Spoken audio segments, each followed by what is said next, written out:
All right, guys. Welcome to as I transition, welcome to the newest video of the Nerd Herd. Uh, just the Nerd Herd. I don't think this is like a podcast or anything. Nerd Herd Live. One moment.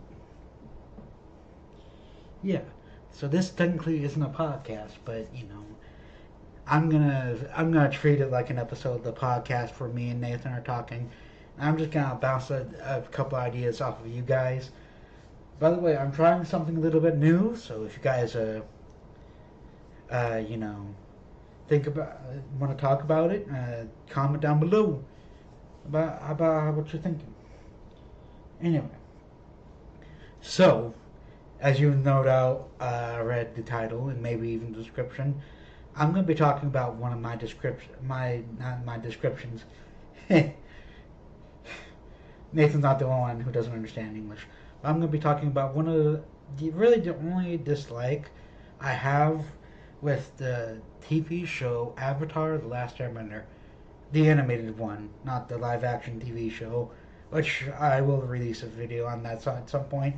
I think I'm going to rewatch it before I do that. Anyway, so let me get a little more comfortable here. What is one dis my one dislike of the TV show Avatar: The Last Airbender? And I think it comes down to a more well, yeah.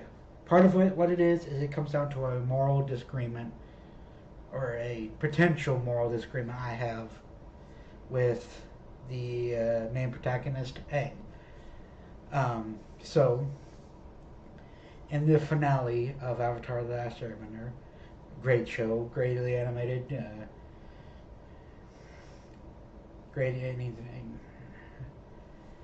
Um, Aang is fiercely rejecting to kill the main villain, the Fire Lord named Ozai. Um, I said there was moral disagreement. Really, there is no moral disagreement between me and Aang in this point. Sparing the life of someone who even did the things that Ozai did and is responsible for the things that Ozai is responsible for. I understand why Aang is hesitant to do that. I'm not disparaging on the creators. I'm not disparaging on the actors. I'm not disparaging on the characters or the character of Aang for wanting to spare a person. My disagreement comes in as why are we sparing a person who is responsible for so much destruction and just chaos in the world? So in the Avatar world, it's a lot like it relies a lot on the Eastern, a lot on Eastern philosophy and Eastern religion, and it's all about balance in the world, balance between the physical world and the spiritual world. And the Avatar, Aang, as he's you know told he is fairly early on in his life, the the responsibility of the Avatar is to keep balance between the spirit world and the physical world, as well as all four nations. So, for the four nations: fire, air, earth, and water. Yep. The, based on the four elements and based on different martial arts styles for their element and bending it. Um, so my fundamental disagreement with Aang.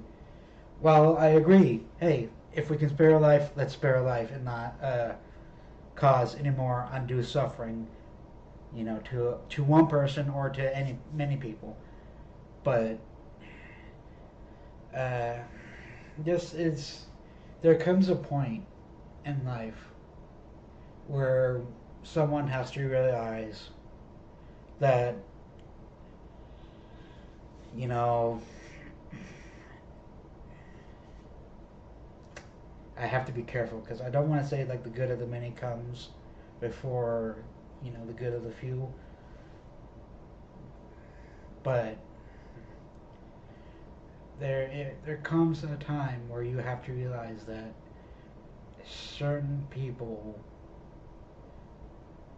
need to be taken out of the equation. I'll say it that way. And if that requires the end of their life, you know, then it's unfortunate, but it needs to happen. It, it's the it's a necessary evil. I'll say it that way. And I think Ozai is one of these people that it's a necessary evil that he needs to be removed from the equation. Uh, you know, by unaliving. I'll say it that way. It's unfortunate. It's an unfortunate reality in our world, and part of that unfortunate reality is the fact that sin exists.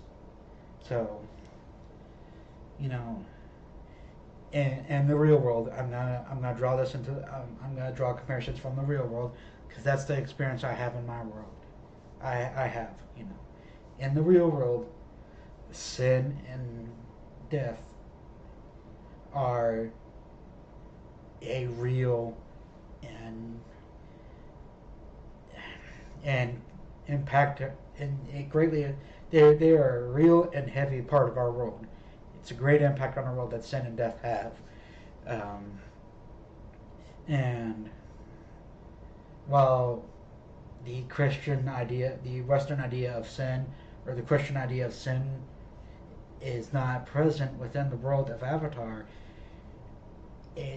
there is still the presence of good and evil. They don't call it sin, but they'd still call it's still evil, and evil cannot be allowed to take root. Um, and the fact that it took root in the place and was a part of that place for so long, and then the one person who could, do something about it, tried to look for another way than the obvious solution. Sometimes, y'all, I'm trying to be careful with this subject because I'm not one person to advocate for just killing people for no reason. However, even the Bible has capital punishment.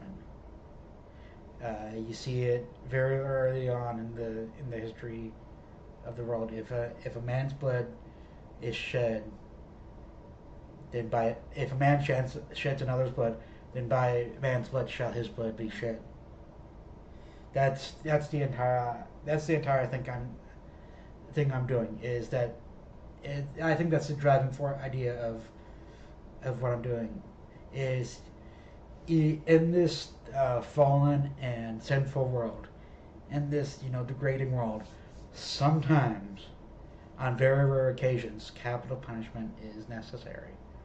And listen, guys, I don't like it any more than you do, than anyone else does. I do not like killing people, but um, there are certain people in our history, and and in the world's history, that a lot of people would say, yeah, they're better off in the afterlife. Um, Now, let's tackle the fictional universe we're talking about. All right. Um, the same principle should be that is in the world should be in the fictional world, even though it doesn't have to come from the same place that it comes from in the real world. Capital punishment should still be relevant in the world of Avatar, and there should be people in that world that are sentenced to death because of what they have done. And I mean, I don't know how else to say it. It's plain and simple. I think it was necessary for Ozai to die to accomplish not only peace for a time, but peace for many years afterwards. Uh, I'm going to reference the comics real quick. And yes, there are Avatar comics. They're more like, yeah, they're comics. I don't know how else to describe. They're kind of they're picture novels. They're the cross between like comics and manga. That is, it's kind of like Avatar is like this cross between Western animation and anime, and the comics are kind of like the same thing where it's just like it's this weird cross between a manga and a Western comic, but not exactly because uh, most often an anime is based off of a pre-existing manga, and then you know whatever, and so on and so forth with that. But I'm going to reference the comics. Not only does Ozai kind of worm his way back into power by by manipulating Zuko, there's a legitimate like political faction called the New Ozai Society that is determined on getting Ozai back on the throne as Fire Lord.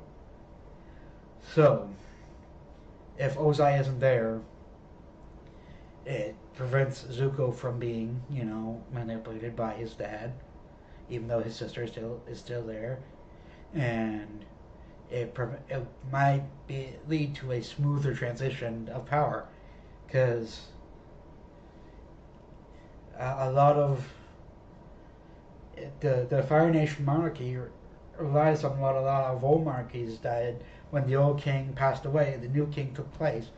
So when the old Fire Lord is gone, the new Fire Lord is there. It would have probably been a smoother transition. Now, I'm not saying there wouldn't have been, say, a new Azula society trying to get Azula on the throne instead of her brother, but we don't know that for sure because we don't know this. Um, but this is my one disagreement with Aang as the character. Is that he's just going gung ho for sparing Ozai. Until the Lion Turtle shows up, he does not have an alternative. He is sitting there racking his brain because he does not have an alternative to killing Ozai. And I said this in a Facebook comment once, and I'll explain myself here. So if you ever see that Facebook comment or you ever see the person that responded to me, lead them to this video. Let me explain. I believe that Aang sort of, kind of lucked out in finding the Lion Turtle. Now, did he really look out? No, because the writers wrote him meeting the Lion Turtle, and even in universe, I'd say the Lion Turtle was calling to him, or calling to his avatar spirit, and that was his intention from the beginning. But I'll reference it. I'll say this again. Aang did not know that the Lion Turtle was gonna show up, so Aang did not have an alternative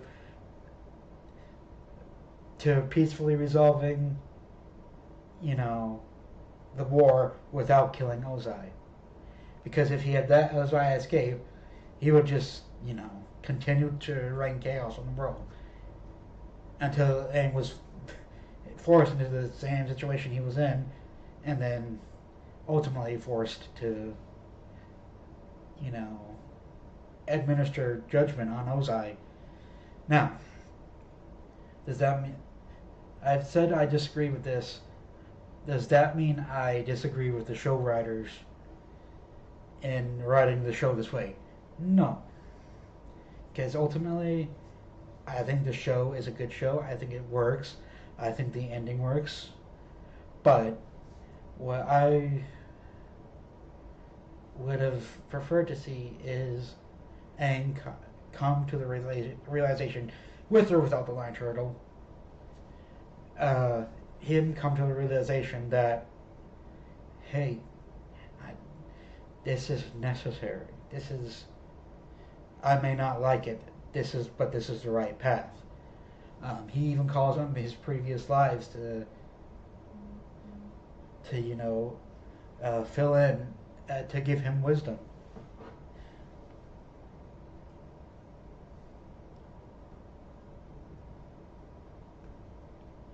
Yeah. Anyway, so with that calling of his lives, I had to look at some notes. So with his calling on his previous lives, they all encourage him to take this path, and a lot of people see it as his past lives, and Aang sees it this way too. He sees it as his past lives are encouraging him to murder. There's a clear distinction between capital punishment and murder. I'm not saying Aang should just blatantly go out there and kill Ozai for no reason. I'm saying he has the justification to kill Ozai as a person, because him and his Ozai and his father and his grandfather have just wrought chaos on this world with reckless abandon. So,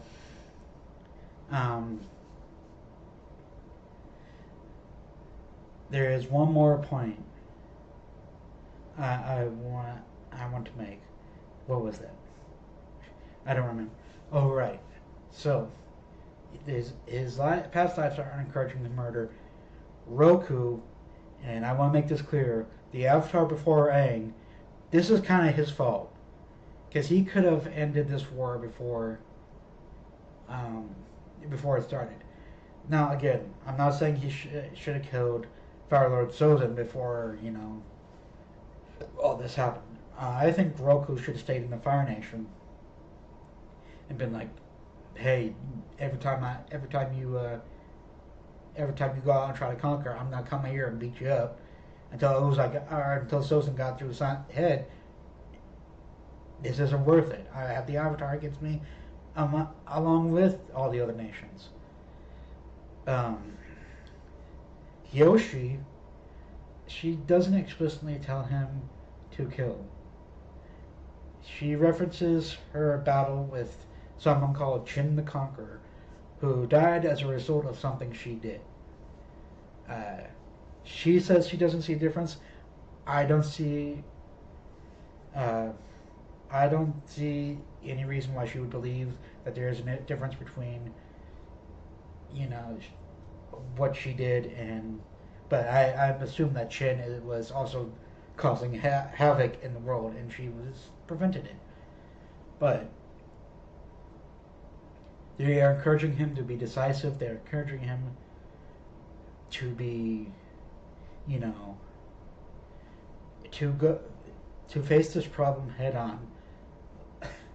Ironically, like an Earthbender would.